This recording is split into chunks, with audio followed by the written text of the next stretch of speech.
Mohammad controversy बढ़ रहा है बाहर। क्यों? बहुत सारे स्टेट्स में इनको अरेस्ट किया यूथ को। किस लिए?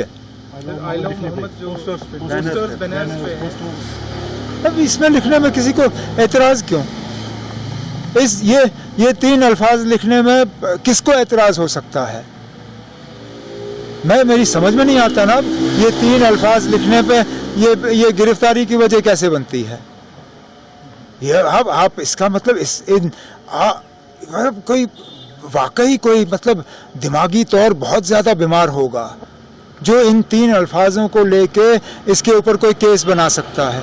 इस पर तो कोई केस, और मैं तो चाहूँगा कि अदालत फटाफट इस चीज़ को जो है दुरुस्त करें।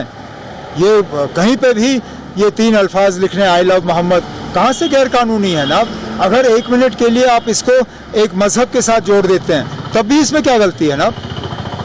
क्या बाकी मज़हब जो हैं अपने रहनुमा, अपने जो मजहबी जो हमारे ये हैं हाँ, उनके बारे में नहीं लिखते?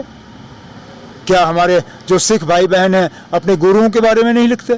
क्या हमारे हिंदू भाई बहन जो हैं अपने मुख्तलिफ भगवानों के बारे में नहीं लिखते? लिखते हैं। आप जम्मू कश्मीर से बाहर जाइए, शायद ही आपको कोई गाड़ी दिखेगी जहाँ पे किसी भगवान की तस्वीर नहीं होगी। तो अगर वो गैर कानूनी नहीं है तो ये कहाँ से गैर कानूनी हो जाता है ना? उमर साहब, आप